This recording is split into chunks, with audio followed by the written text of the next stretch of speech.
The following is a special presentation of Tony Kurre Radio.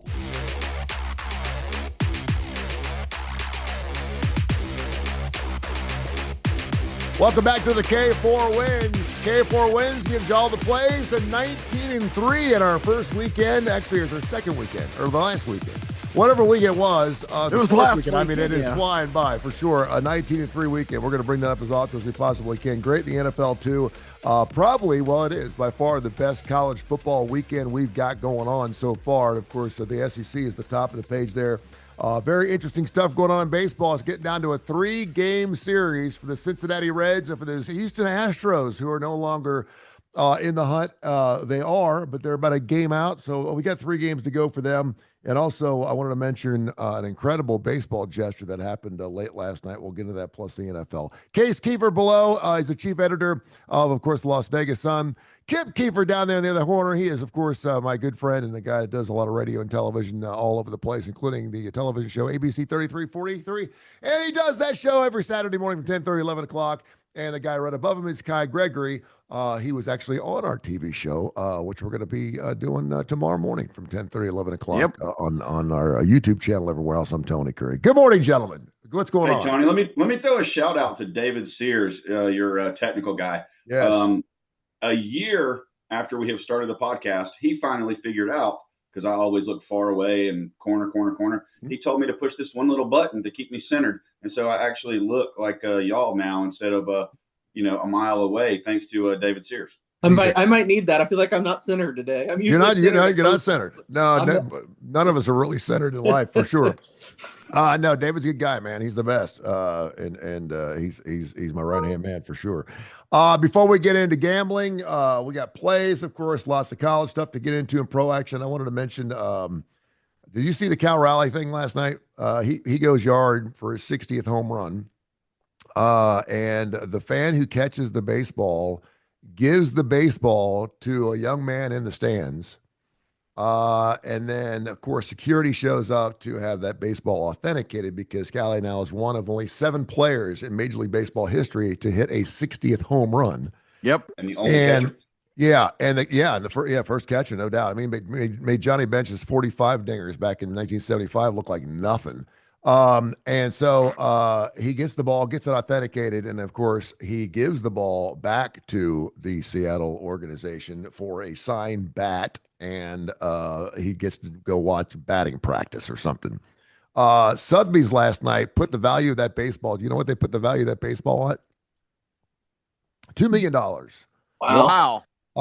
Yeah. Well, I mean, his dad could have negotiated a little bit better deal. If Case had gotten that ball, I'd say, the signed bat's great, but how about season tickets behind the plate for next year? I think right? I feel like I have a little bit of an edge knowing the industry a little bit and working in it, but there's no way I'm giving it for a signed bat. That's for sure. That's a terrible deal. Well, first of all, the dude and a free hot dog at your next game. Yeah, really. The dude who gave the ball away. Let's give some respect, though. Let's give some respect to Johnny Bench on his 45 home runs of the season. Oh yeah, totally different era. A totally different size. I mean, it's not like Johnny Bench had the steroids. He was doing alcohol and marijuana probably versus the steroids that these guys are doing and all the creatine and all these things they've done growing. So the 45 that he hit in, what was it, 60 whatever or early 70s? Actually, it was in the probably 70s, equivalent or more. Mm-hmm. He was, and you know what? He was big, but when Johnny was a big guy. I mean, he was a big catcher.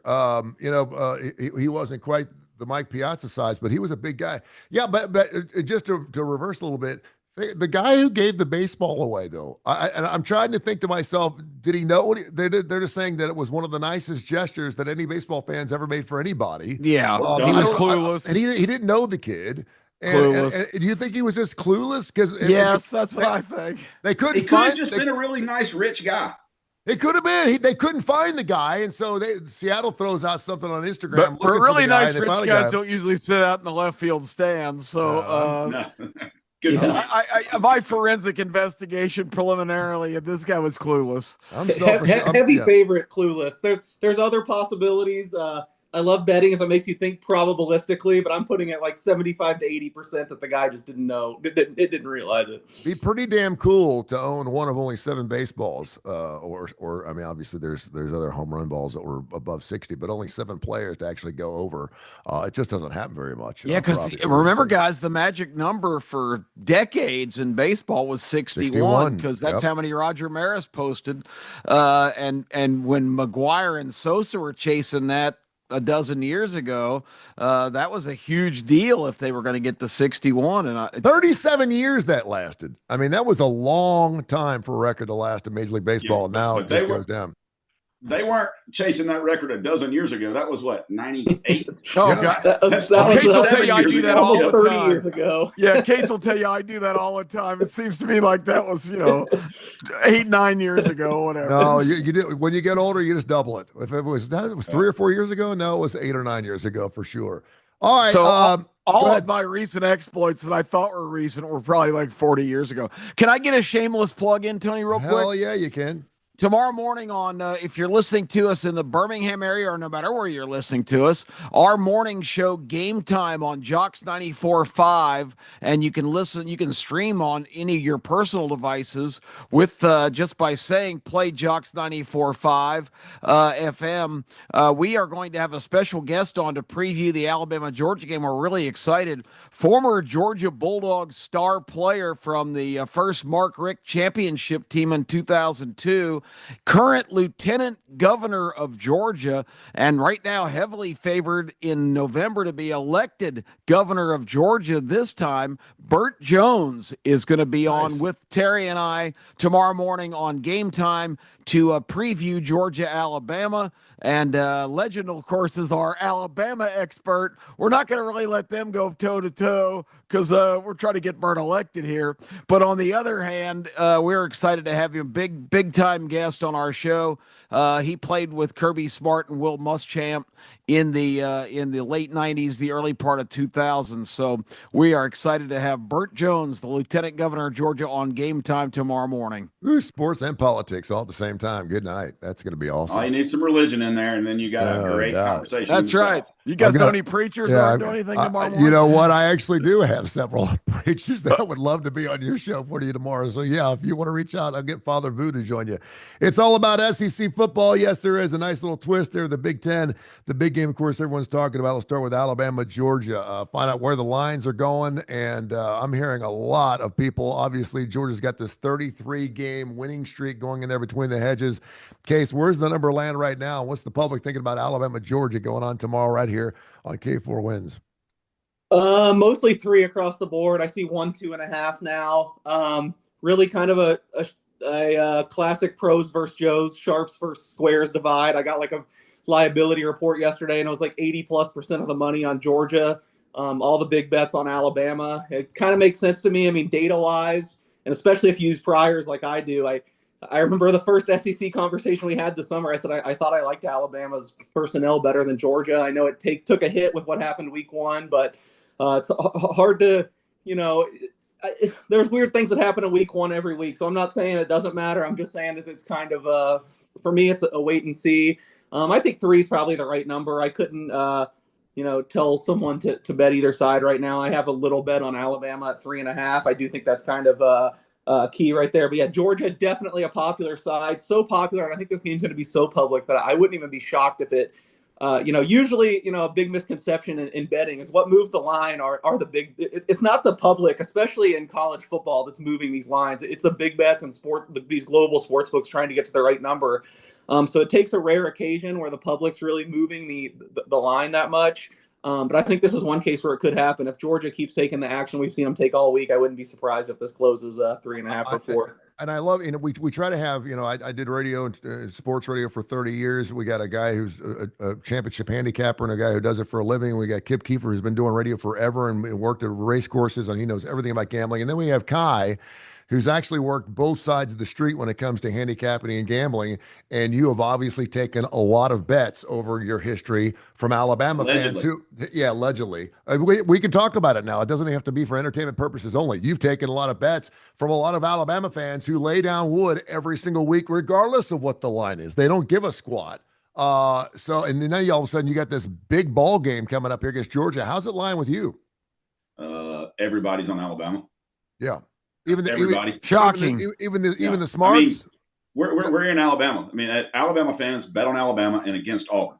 Auburn fans bet on Auburn and against Alabama. That's hilarious. If any of them would actually use their brain, the problem is people bet with their hearts. Now, bookies love that. Casinos love that. You bet with your heart. You don't bet with your heart. Bet with your wallet if you want to make money. Just period. My take on the game, and I'm pulling for the refs. I don't want either team to win. So I mean, I do think that it's probably going to go over. I played it over. It's one of the picks I gave out on the show. But I was at 52. I'm not sure. I think the line's up to 52.5 or 53 now. I think Keenan coming back for Alabama and Miller coming back are going to be some pretty large pieces of the puzzle for them. But I don't think either defense, and I could be wrong, it could be a 7-6 game, but I think it's going to be at least, a 28-27. I think the winner's going to have to crack 30. Yeah, Kip, I agree with you. And normally we'd say this in defense. You're talking about Alabama, Georgia, right? Defense. And obviously we saw what Tennessee did to Georgia. This is not the same Georgia defense that we've seen in the past. But Kip, what's your thoughts on this thing? And I reject that. I've been refuting that all week. I say, and I think I said it on our Tuesday show, any SEC team that would have gone into Neyland Stadium for their first SEC game of the year on the road in that environment with Aguilar and the blitzkrieg they threw at Georgia early. I don't know if there was another SEC team right now that went into that situation that would come out of there with a W.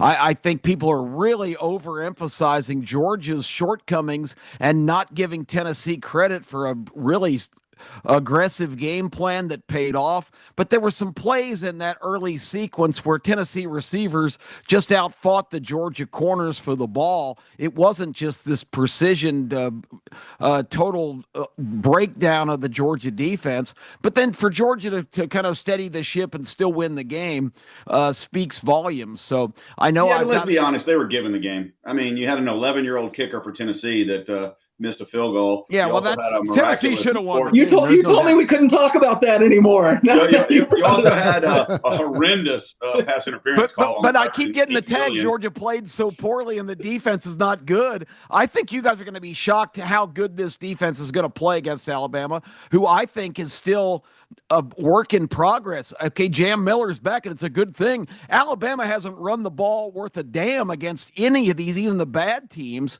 Ty Simpson has been great against Louisiana Monroe and whatnot, but unless Jam Miller is 100%, and that's, he's just coming back from a knee, he hadn't practiced or played, he better be good because they've got to run the ball because I think Georgia's secondary is really going to surprise you. I think they just got lit up by Tennessee early in that game and got shell-shocked, but I don't think they're anywhere near as bad as everybody's labeled them now. Well, we're probably going to find out, and we make a lot of this because we always say that no one's played anybody. We're finally playing some teams now, so we're going to find out what Alabama's all about. Who says that? We're going to find out what Georgia's all about. And listen, if Alabama wins this, it's back on for Alabama in the national championship. I mean, they're all on board, and obviously if they don't, then we're going to start looking at the Auburn Tigers going, okay, what are they it's a must for them. They've got more pressure because they've got that bad loss. But, I know we talk about numbers a lot here. I don't think you can just shake off. Georgia under Kirby Smart at Sanford Stadium is 50-4. 5-0-4 is his record. They've won 33 games in a row. They haven't lost at Sanford Stadium since 2018. And all this talk about Alabama being Georgia's daddy and all that stuff, Alabama under in the Kirby Smart era has not played in Sanford Stadium in 10 years. This is the first time Georgia's had them on their home field. And all this time, yes, Kirby's 1-6 against Alabama, but 2 of those games in Tuscaloosa and 3 of them in Mercedes-Benz Stadium over in Atlanta. That's not the same thing as Sanford Stadium in Athens. We talk about the smart money too, and one of the smart games was Notre Dame and Arkansas, and that line's come down to 4.5. So the smelly fish getting smellier. The people I've talked to, Case, and obviously you're right there in the trenches, man, are loving Notre Dame in this game, saying, man, don't be fooled by this line. Notre Dame's a much better team than Arkansas. I know a lot of people are wanting to play Arkansas just because the line's kind of small. You put the computer modules in. What are you thinking on Notre Dame and Arkansas? Yeah, it kind of surprises me. It seems like the different reports we have on all this game. I guess I wasn't really surprised to hear Kai's taking mostly Alabama action in Alabama, but it's a lot different out here. It seems like, like I said, I get some books send out a press release with their numbers, and everyone's on Georgia. Here, I thought I was going to kind of be a little bit alone on Arkansas. I bet some +6. I thought no one would be on Arkansas, and I think I've seen this game's about 50-50. It seems like there's a lot of money on both sides. I get why the line has moved in Arkansas's direction. If you're numbers based, more analytics based like me, there's just, even despite Notre Dame having played a lot tougher schedule. I mean, one thing that kind of bugs me about this whole, like, oh, they haven't played anybody doesn't mean anything. All the best metrics now are adjusted for opponent, and there's an expectation of what you're supposed to do against every opponent. We can see how you performed compared to how you're supposed to, and just no matter how you look, Arkansas's been just as impressive as Notre Dame. They probably didn't deserve to lose last week to Memphis. So I just think it was really hard to get a number this high. I think I talked about it Tuesday, but it did kind of conflict with me because I'm with you, like with some people you talked about, I guess, that Notre Dame's way better. In my head, I think Notre Dame has a way better roster, so I thought I'd be on Notre Dame here, but it's just hard to get the number this high. Notre Dame's also a lot more beaten up than Arkansas, which is surprising because they've already had a bye week. I think they played one fewer game, but I think they've got 3 defensive starters out, and I don't know, that including a cluster injury in the secondary, and that means a lot against Taylor Green and Bobby Petrino and the way this offense is clicking. So this is another one that not my highest confidence. I probably wouldn't bet it at the current number, but I bet a little bit of Arkansas +6, and I feel like this will be a shootout that could go either way at the end of the game. Once again, the same type of games both these teams have played throughout this year. Guy, going into a game and going into a Saturday like this as a gamble, we call these circle games. This is a game where I would look at, and I would almost circle this game almost before they even play it, because I'd always feel like I'm going to win this game. This looks like an easy one. I look like I got this one. Do I? With Notre Dame giving up 4.5 to Arkansas? I pulled I pulled a case, and early in the week when it was 4, I bought it down to 3 and took Notre Dame. If you look at this as a gambler, in my opinion, Joe Schmo that is going to bet this game, then they're going to be all over Notre Dame. If you have no earthly idea the things that Case was just talking about in this game, because Notre Dame looks like the better defensive team, all these different things. But just like Tennessee going into Mississippi State, going to be missing 3 defensive starters, just like they have been for the entire season. It's a huge loss for Notre Dame if their linebacker and their corner are out, which is 2 of their best players, in my opinion, as well as the defensive linemen they're out. Because I was all over Notre Dame. I think they destroy Arkansas in the trenches, which is very strange for a team led by Sam Pittman for Arkansas. But I really think that. But with the injuries, I've thought about buying off, or at least taking Arkansas plus some 5 just to see if I can get a middle and get a 27-23 score. Do you put any effort into it, Kip, the fact that if Notre Dame loses this game, it's over? I mean, I think that's really funny because there's no way they're going to lose this game. You mentioned it at the top of the show, Kai. You went with Cincinnati in the game yesterday because they were 0-2. There's no way they're going to lose 3 games in a row because they're right there in the hunt. Does it really matter that you still got to play the game, right, Kip? Yeah, and you hope that that players would approach that with that perspective, that little touch of desperation. But this is a weird game for Notre Dame to be playing. They're traveling to Fayetteville, Arkansas. The Golden Domers in Fayetteville, Arkansas. I can't even really wrap my arms around that concept.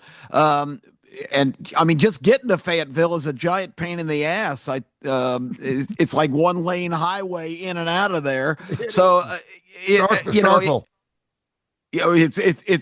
comparable. Yeah, at least there's a few expressways in the general area of Starkville. But the bottom line is, this is a strange environment, strange game. It's a wild atmosphere there. I mean, you can say what you want about people in Arkansas. They love this program, and they are wild, enthusiastic fans. And to have Notre Dame in their house is going to be just a circus on Saturday. And it's an early kick. There's a lot of weird things about this game. Plus, Arkansas, if we're talking about the mental attitude of a team, Arkansas's got to be pissed off coming in this game. They blew 2 games on the road. They should have won both of them. Heartbreakers. They just torched Ole Miss's defense. They couldn't stop them. Two late fumbles by Arkansas on crucial possessions at the end of the game sealed that one. Their defense was terrible against Ole Miss too, but as we've seen, our new hero Trinidad was a pain in the ass to stop in that game. And then the Memphis game, I don't know what happened. 28-10 right before the half. They give up a fluky touchdown right before halftime, and then the offense doesn't come back on the field for the second. Arkansas only managed 3 points in the second half after just going up and down the field in the first half.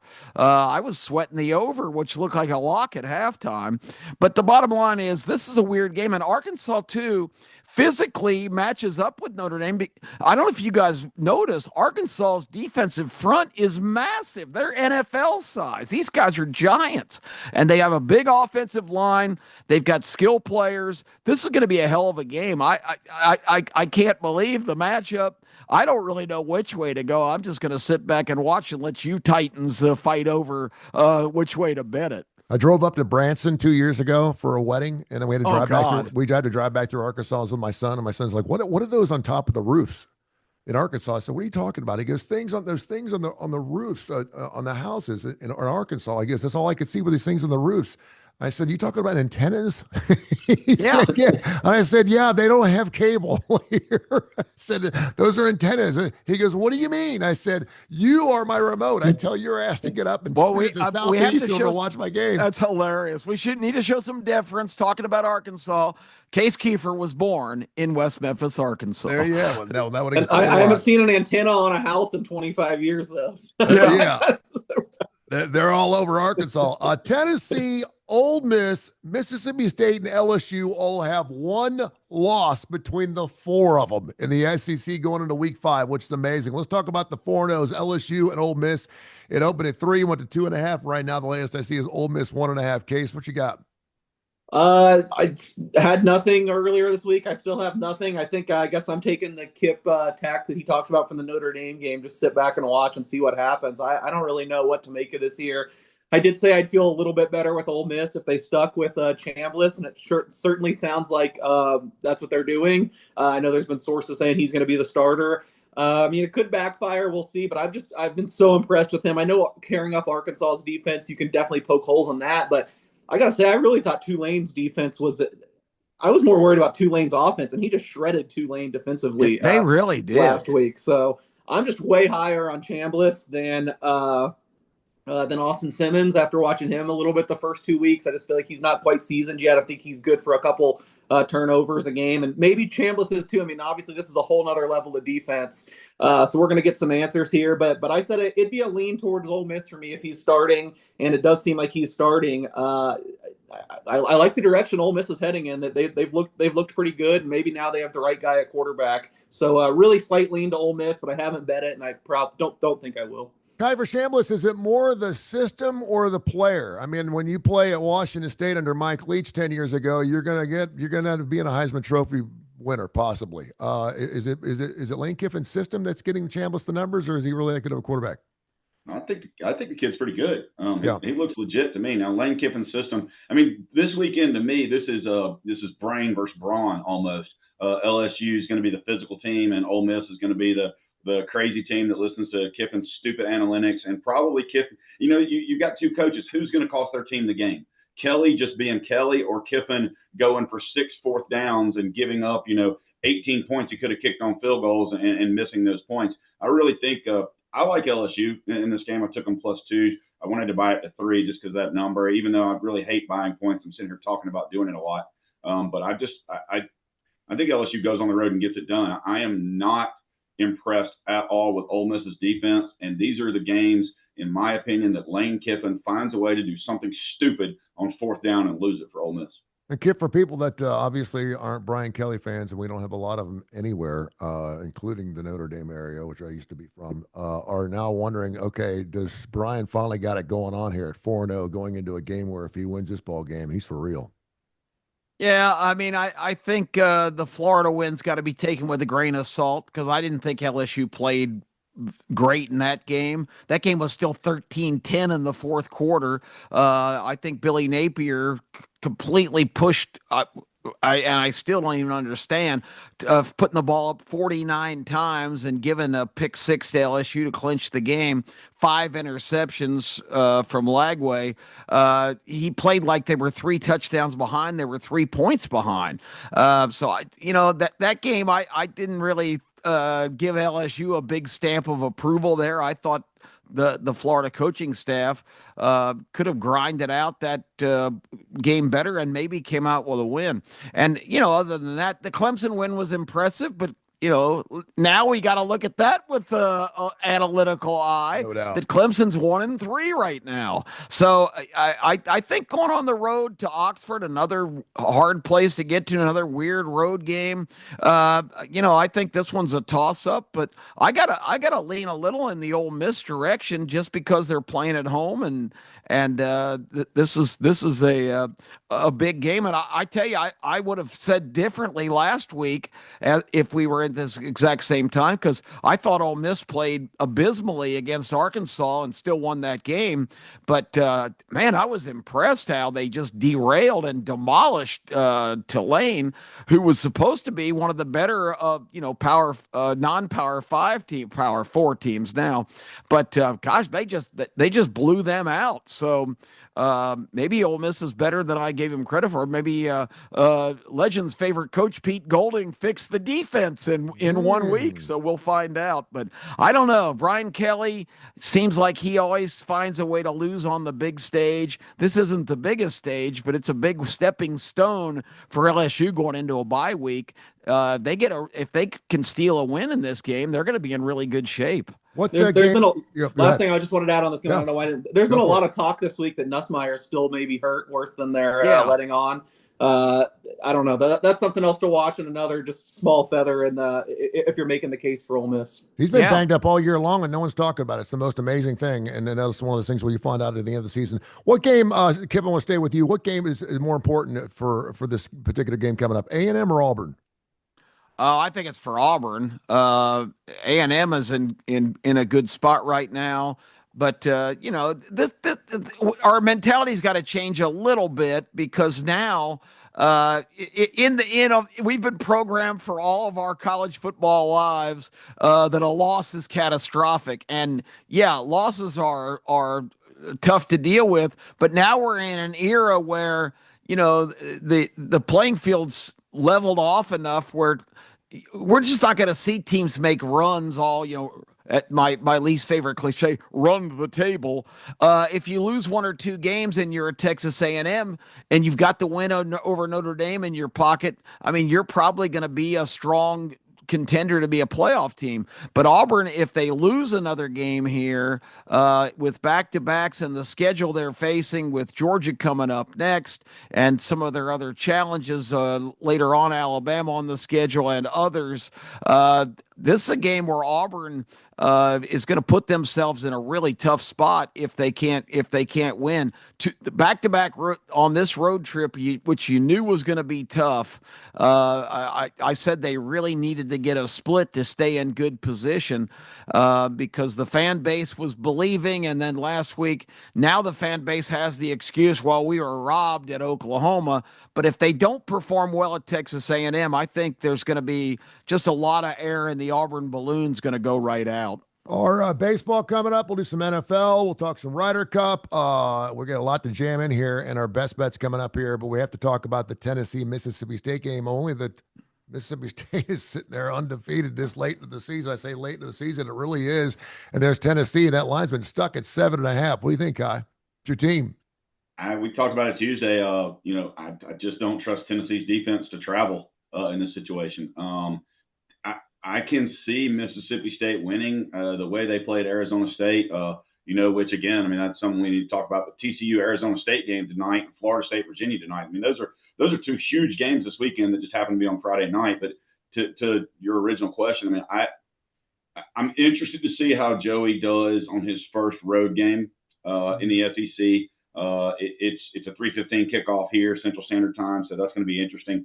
I'm kind of leaning, I've already played the over I just don't think Tennessee's defense, minus their two top corners again, maybe Moy plays on the defensive line. I'm not sure. David Sanders is probably making his first start for Tennessee, but at left tackle on the road as a freshman, I'm not sure about that. Joey's going to throw 8, balls up that are going to be 50-50 balls. Mississippi State corners are a little bit smaller than Georgia's corners as well. And that's one of the things that I actually give Georgia in that game is Alabama does not have the height at receiver that Tennessee has. So the 50-50 balls, if Ty Simpson throws them up, are not going to be as well. But also Tennessee doesn't have Ryan Williams. So anyway, I would not trust Tennessee's defense. I mean, anything over a touchdown, I couldn't do it. I would have to take the points. So I'm going to bet that game. We love the Big Ten around here. Kip Kiefer, we always go to our Big Ten extraordinary man. He loves the Big Ten. He follows it from top to bottom. We've got to mention, obviously, Oregon and Penn State. It is a great ball game this weekend. It's going to be fantastic. Penn State giving up 3.5. Let's get to that game, and then we'll get to our best bets. Kip, what do you think? Well, I mentioned it on Tuesday. I'm a little concerned with the West Coast Big Ten team traveling. I want to see how that formula plays out. I know the teams coming west to east last year didn't fare as well. This game is at night, which being a Big Ten game, that's supposed to be the big noon kickoff, but this is not a Fox game. It's actually on NBC, which makes no sense whatsoever. I guess Fox sold off part of their treasure trove, NBC televising the game. So it is in prime time against the Alabama-Georgia game. So it'll be interesting to see what the ratings split is on that. But, my feeling is that Penn State playing at home and Oregon not responding very well, even when they played them head-to-head last year in the Big Ten championship game. Oregon's kind of all flash, and they got to deliver one of these kind of big showdown games to really stamp themselves as a legitimate contender. Penn State, I won't mention the schedule. Let's just move right on to Saturday night.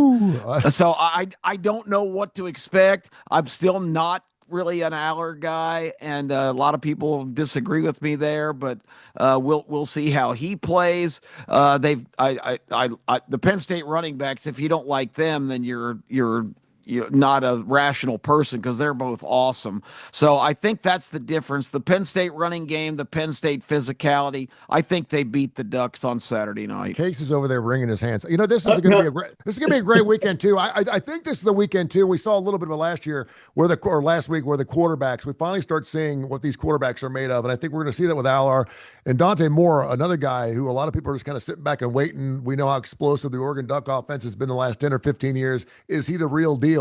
What do you think, Case? No, the thing I react to, I read something interesting this week. It wouldn't have ended up making a difference this week, but these schedules are made so many years out. And Penn State was actually supposed to play Virginia Tech this year, and Virginia Tech canceled the game. I guess they thought they couldn't. Brett Pry, trying to save his job, didn't want South Carolina and Penn State. They rescheduled it with. How did that work out? Yeah. I don't think they rescheduled it with Old Dominion. They rescheduled it with the FCS team that they did beat by like 30. But so I don't know. These scheduled things, there's always it's always interesting. I talked about it on Tuesday. I did bet a little Oregon. I just couldn't quite get to the number. I kind of hope I'm wrong. I have so much Penn State futures. I hope Kip's right and Penn State can't push them around. It's just a question of what do you think Penn State's shown their full capabilities yet? Because if they've shown anywhere close to their full capabilities, they've been a huge letdown. They have not looked good. I've heard a lot. This is one of my pet peeves. I know you guys are sometimes culprits. I'm going to just bring it up before someone does. I've heard a lot of people say this week, well, I can't pick Penn State because of James Franklin, which is just the dumbest analysis I've ever heard. It should actually be the opposite. James Franklin has been incredible as a favorite. He wins these games he's supposed to. They're a favorite here. If you bet on James Franklin every game he's a favorite, you're rich right now. So the James Franklin thing literally means nothing to me. The one thing that does concern me, Kip brought it up, Drew Aller, I really thought was going to take a leap this year. I think it is fair to say he's played poorly again when he's gone up in competition. He's absolutely trashed these poorer opponents. I thought he had great numbers last year, and even last year, this offensive system they're running with Colton, he's pretty pretty intense. And Koltnick even said, before the playoff, like we've barely scratched the surface. We've kept things vanilla. I remember he made a metaphor to a Dairy Queen blizzard that kind of went viral. So I really thought the blizzard was going to be fully mixed this year. I thought with a full year that Aller was going to take another step. And in these first 3 weeks, I just have not seen it. His numbers have been pretty alarming. So I have no worries about James Franklin. I think he's good enough to get the job done, especially in a game where he has the better team. He's done it time and time again. I am a little bit worried about Drew Aller, though, which I was a big Aller defender coming into the year. And I haven't seen the step up yet. Maybe they're saving it. Maybe they have something better to show here. But I think another concern is just how good Tyler Warren's looked in the NFL. I mean, he looks like Brock Bowers light, and he was their go-to guy last year. So there's more concerns on the Penn State side to me, but we'll see if being at home and the whiteout, all that helps it. But I still at the number would have to lean Oregon, but somewhat hope I'm wrong. Penn State is 0-3 against the spread this year. They are 1-4 their last 5 and 2-5 the last 7 they've been favored in. So you talk about Franklin being favored in games and getting covers. He hasn't done it quite yet. Well, I mean, I think a 15-year sample size over 3 games against Florida International. Exactly. And listen, Villanova, they're good. He was really good in that game. Well, the lines for the first 3 games were 78, 67, and 55. So I think it's kind of difficult to cover 78 points. I get that. Just for the record, I can't bet on James Franklin. I just wanted to throw that out there. After Kay said that, I just can't bet on James Franklin, and I cannot bet on Pedophile State University either. There you go. And I know, man, the year before all that crap went down, I was at a celebrity auction for Todd Jones. He was the fireman of the year for the Detroit Tigers. Super nice guy. He's got a place out in Pell City. Alabama guy, right? And I got a Joe Paterno signed helmet. That is just one of my prized things I got. And I put it down there, and then all of a sudden, all that crap went down, and now it's sitting in a box somewhere downstairs, and it's not worth shit. So, all right, you can certainly mention something about the Big Ten twist that we just mentioned, Kai, but then go ahead and get into your games here. Your best bets for the weekend. I don't have any best bets this weekend yet. I mean, I honestly. I was waiting. This is a gambling show, It's called K4Wins, and we do gamble and we pick games on this thing, and they do start tomorrow morning. I'm crazy. I'm still all over this Florida State team after week 1, and you got the number 1 offense versus the number 5 offense tonight with Florida State and Virginia. The total's gone from 58.5. I think it opened now to 60.5. I really like what FSU's doing with Gus. I think they go to Virginia tonight. I think they win. I think they win by at least 2 scores, and I don't mean 2 field goals. So I think they cover. And the TCU Arizona State game to me is very interesting. I'll be watching my daughter cheer Hoover goes to Parker tonight, but I hopefully get home in a good time to see the TCU Arizona State game. I'm really looking forward to I think it's the 11 o'clock game, the USC Illinois game. South Carolina coming across the country playing at 9 o'clock in the morning. I'm one of the few people that thinks USC is going to drill them. I love Mayave, however the hell you say his name, their quarterback. I think they're going to come over here and play really well. And then but I could talk about 20 games. I wish we had a 3-hour show because we could all talk about all these different games and the plays we love. But, nobody's talking about it. And I've already seen a lot of people on Vandy. Utah State does not suck. And 22.5 points might be a little bit too much for them to give up, but that game's going to fly over the total because Pavia may put up 50.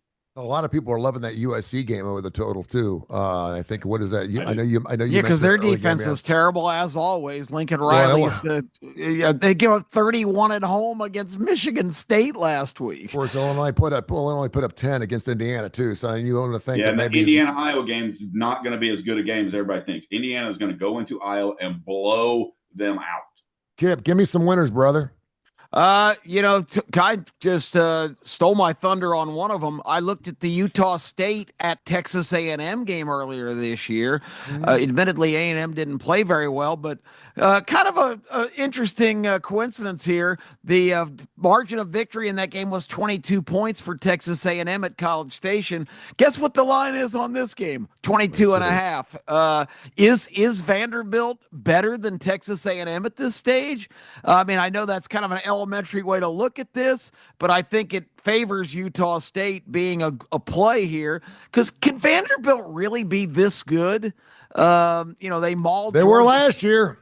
Yeah, but not. They weren't beating people 63-20 and stuff. No, I mean, but they got a couple of huge wins last year that the Vanderbilt just doesn't. They did, get, but we're talking about, like you said, this is a gamble here. We're talking about the spread. I don't know if Vanderbilt has really reached the point where they should be 3 touchdown favorites against respectable teams. Utah State, nothing to write home about, but I just get the feeling that a little bit of a letdown for Vanderbilt's got to be somewhere on the horizon here, and I just can't.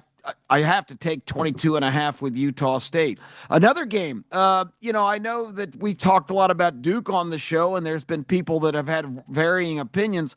Duke really looked like they put it together last week, but Syracuse just went into Clemson and beat them by 17 points or whatever. I don't understand how Syracuse is such a huge underdog at home against Duke. Has Duke really earned that kind of respect? I think the Orangemen in the Carrier Dome are always a handful. Just ask Miami last year, knocking them out of the playoffs. This might be stupid, and I might get refuted here, but I really like Syracuse at home plus points. Clemson hang over a little bit. Their quarterback tore his Achilles. I like Syracuse too for the record, but that's the reason why the line's depressed. Is and Jelly tore his Achilles. They have to. I knew he was hurt, but I didn't know it was that serious. Yeah, but he did that kind of early in that game. It's not like he did it late in the fourth quarter. Was it the third? I thought it was. I could be wrong. I thought it was second half though. But yeah, it was like early. It was early third quarter, and they didn't look great after that. I don't remember the backup's name, but he didn't come in and give the game away the way a lot of second string quarterbacks could. Yeah, I like Syracuse too, so I'm with Kip. I didn't bet it very big just because I feel like a backup quarterback, it's kind of an unknown, whereas Angeli looked pretty good this year. Yeah, he had. Anyway, real quick, my other ones, we talked about Georgia, Alabama. I think people glorify Alabama for what they were and not necessarily what they are now. And I was at the Georgia-Alabama game last year. I saw Georgia come back from a 25-point halftime deficit to have the lead and have 2 chances to win it at the end. I just think at Sanford Stadium, Georgia's record speaks for itself. And Kirby Smart, I guarantee you, is sick and tired of hearing all the crap about how Alabama owns him. Nick Saban kind of owned him. I don't think Kirby Smart is intimidated by Kalen DeBoer. I think Georgia wins this game and proves a lot of people wrong who were Georgia doubters off the Tennessee game, which I think is a huge win for Georgia.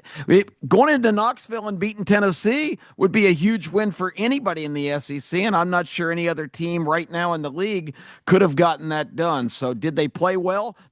No. They got blitzed early, but I really, really like Georgia to beat Alabama. And my other SEC game, and I'll pass the torch here. I think South Carolina is a desperate team. Tony, I know you kind of have some inclination that Kentucky might play well. You guys know what I think of Mark Stoops and Kentucky. I think now with the ascension of Mississippi State and Vanderbilt, Kentucky is clearly the bottom feeder in the SEC. I don't see anything to like about this team. They go on the road to South Carolina, who's going to be a desperate team in this game. I think the Gamecocks win handily over the beleaguered Wildcats. Well, I'll start right there because I am jumping off like the Titanic on South Carolina. Lenore Sellers has been sacked 13 times the last 4 games. There's something going on with that offensive line. They were supposed to be a lot better. They brought back 4 of their 5 guys, and of course, he was the only quarterback that everyone knew about. He was supposed to be this guy that was going to start adapting some running plays into it. He's going to be a slasher and all that stuff. I ain't seen it for South Carolina. They looked horrible, and I think this could be a big beam for Kentucky just to bounce back, particularly on the road. They're catching 5.5. I would have thought maybe this line would be 2 or 3. I'm going to take the Wildcats. If I can get it up to 6 or 6.5, I like it even more. So I'll take Kentucky plus the 5.5. Tulane, Tulsa, really interesting ball game. Everyone's just jumping all over Tulane. Dominic Richardson for Tulsa is just a hell of a running back. He's averaging 6.3 yards per carry. Tulane is giving up a lot of rushing yards. As a matter of fact, they rank in the bottom bottom 10 in college football in rushing yards. I think Tulsa can keep this close, and I think anything over 14 is too much. I'm going to take Tulsa plus 15.5. And I'll also hop on this Oregon. I'll take those Oregon Ducks plus the 3.5. They're averaging 50.2 points per ball game. They're only giving up 9. And obviously they played a lot. But I want to see, you've been talking about Penn State all year. And I think when you get 5 weeks into the season and you haven't played anybody yet, as a fan, you hold your breath because you're like, oh my gosh, okay, if they haven't been showing anything the first 3 weeks against Eastern Michigan State, Tennessee, blah, blah, blah, blah, blah, you better hope like Penn State comes out gangbusters, looks fantastic. And I think Oregon's already kind of proven themselves. They played a couple guys. I'm going to take the Oregon Ducks plus the 3.5. Case, you're the man. Who you like? Hold on. So my bad. Naturally, all right. A lot of the games you gave out so far, I'm opposite naturally. I feel like it's been a few weeks since I've been just like everything you guys talked about. I like the other side. I wouldn't lay it. I wouldn't take it below 7, but I like Virginia tonight. If you're betting tonight's game, I really think Virginia has a lot of firepower. They really spend a lot on their defense.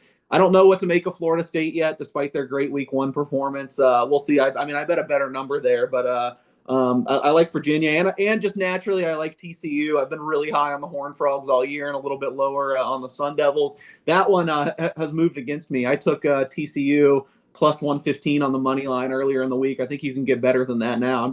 I'm really high on TCU. I think they're the only team that can really challenge Texas Tech. We'll see. And then one of my bigger bets of the week, I laid it with Vanderbilt minus 22. I really do think this team has taken a leap.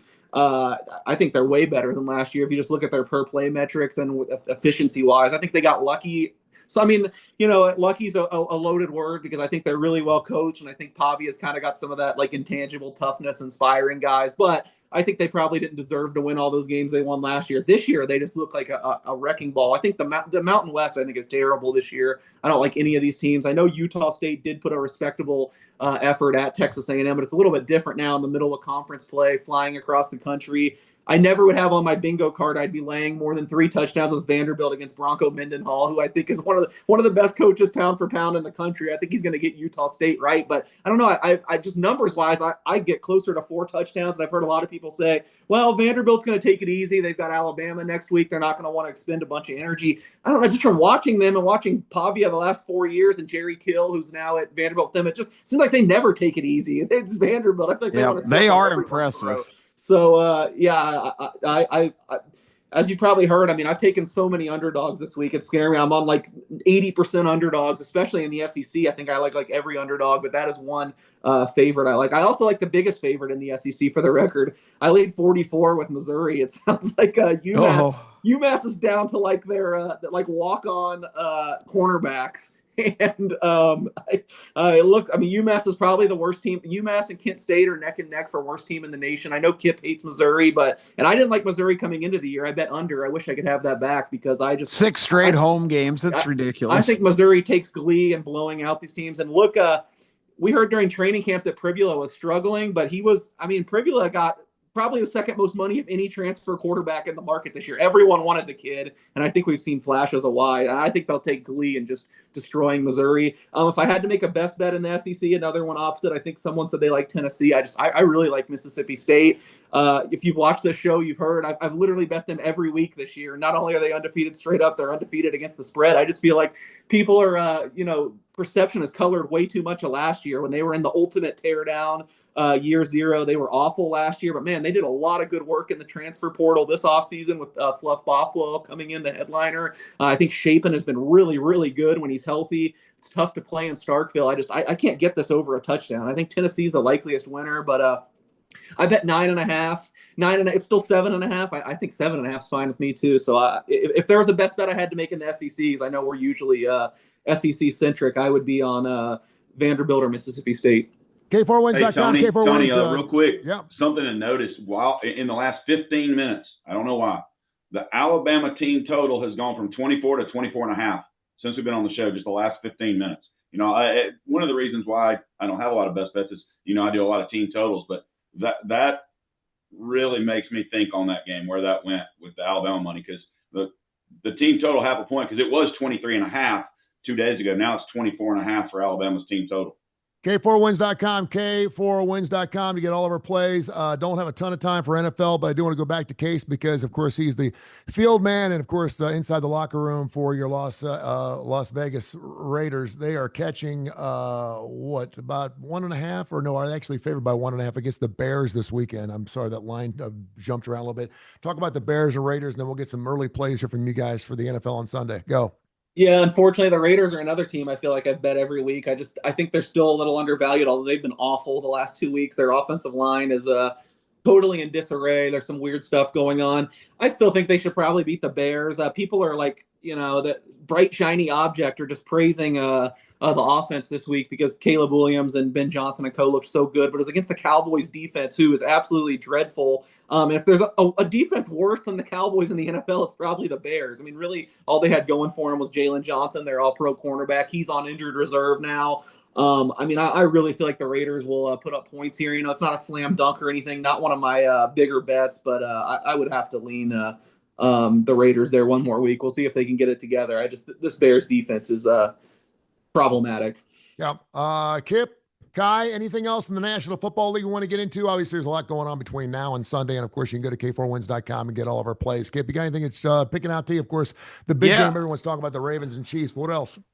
Well, the schizophrenic Falcons, who I liked it at Minnesota on Monday Night Football, and then they didn't show up in Charlotte last week. I had said the Panthers are going to be better. I didn't expect that was going to be the day they unleashed that prediction. The Falcons were abysmal last week in that game. Now they're going back home and playing a wounded Commanders team. There's been back and forth whether Daniels is going to play or not.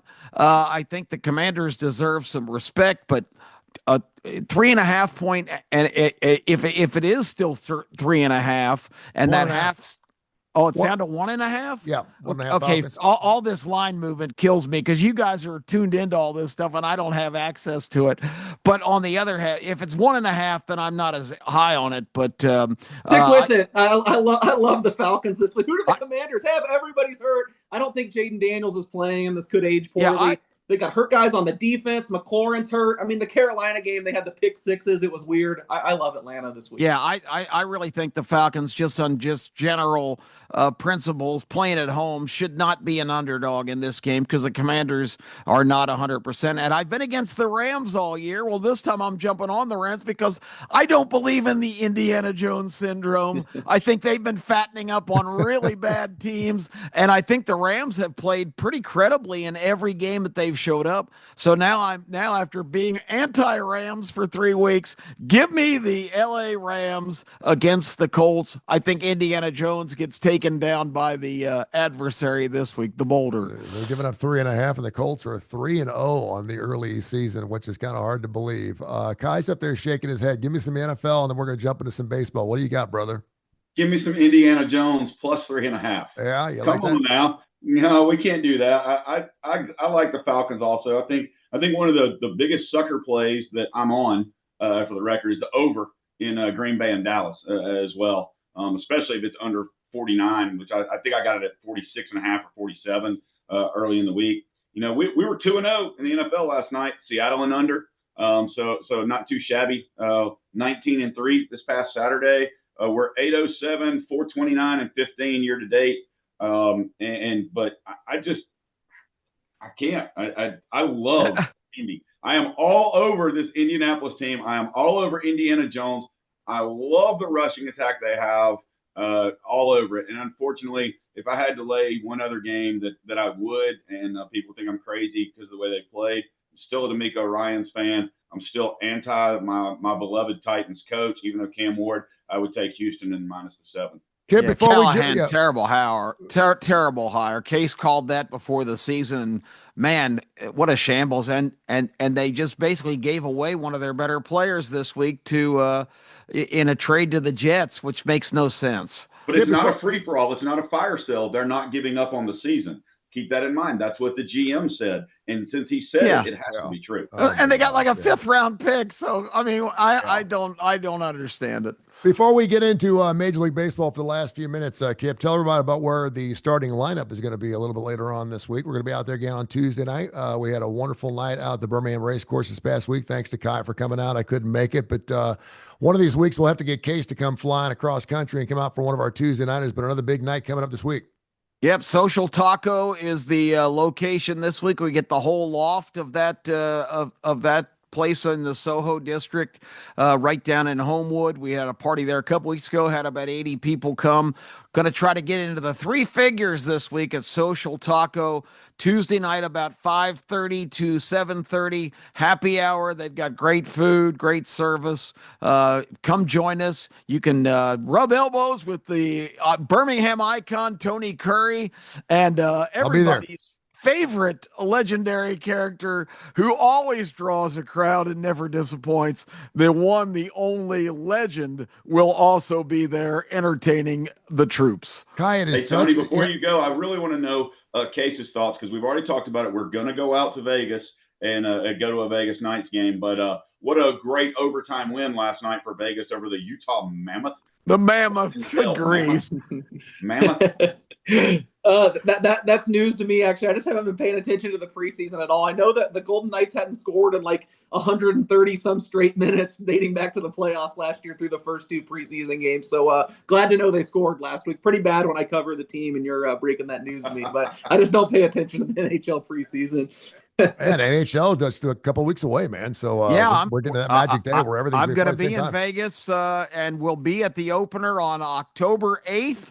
The LA Kings against the Golden Knights. Can't wait. It's going to be fantastic. I had Vegas last night minus a half a goal. So I was really happy. You're betting preseason hockey? No wonder you knew about it, man. What the hell is wrong with you? What have we done to Kai Gregory? Good God almighty. All right, well, you got some Major League Baseball to bet on because it's gotten down to a 3-game series. I can't believe we play 162 games and it comes down to 3 games. And as a Cincinnati Reds fan, now I'm going back to all those 1-0 games they lost earlier in the season. They're going to come back and bite them in the ass. Right now, they're 1 game out. The Mets actually got a victory last night. The Reds did too. They're stuck close. And then in the American League, the Houston Astros, all of a sudden, Seattle's gotten hot. They're 9 their last 10, but the Stros are falling apart. They're a game out now. Of course, they were in the playoffs all the way up until last week. What's your thoughts on Major League Baseball? What's going to happen in the last 3 days? Well, for me, because I have over 87.5 for my Red Sox, and they're sitting on 87 wins, so they got to win 1 of the 3 against, at home. Their next 3 versus Detroit. The Yankees and Tampa Bay, the Yankees and Toronto tied at the top of that division. Toronto has Tampa Bay at home. Toronto's not playing well, so we'll see. Really big for them to get that win last night. But the Yankees host Baltimore. Now, I think the Yankees win at least 2. I do not like the pitching matchup today. Baltimore's pitcher coming in has done very well his last few games. Really like that. Seattle's got the Dodgers at home. Houston's at LA for 3. I do think, Tony, you're in a good situation. The Mets are at Miami. The Marlins have been playing, in my opinion, better than the Mets recently. And the Reds, they're at Milwaukee, but Milwaukee's clinched everything that they need. So they can rest. That's what worries me the most, to be honest with you, because those are teams that Cincinnati should win, and I hope they're not pressing. You would think you got Terry Francona, a guy who's won 2 World Series. You would think that he would have the guys playing really loose in Cincinnati. But what's amazing to me is if they can make the playoffs, look out, because right now with Green and with some of their pitching coming back, I mean, the games they're winning are 2-1s. They're not the 10-9s in the Cracker Box up in Great American. I mean, they're getting it done. And with Arizona's pitching. At San Diego for their last 3 games, so you kind of have the best road for your Reds, in my opinion. I hope it happens. K4Wins.com, K4Wins.com. We're going to be back again on Tuesday morning doing our show from 10 o'clock Central. And thanks again. We'll be back on the Coastal Sports Network, on the digital network, working on a couple of other huge platforms, too, that you can find this show. So we're going to be all over the place. And, of course, also on Fridays. And we'll be adding a 3rd show as we get a little later into the college football season. Gentlemen, thank you so much. I appreciate you. Have a great weekend and go have a winner, okay? All right. Go Thanks, Dogs. guys. Appreciate you.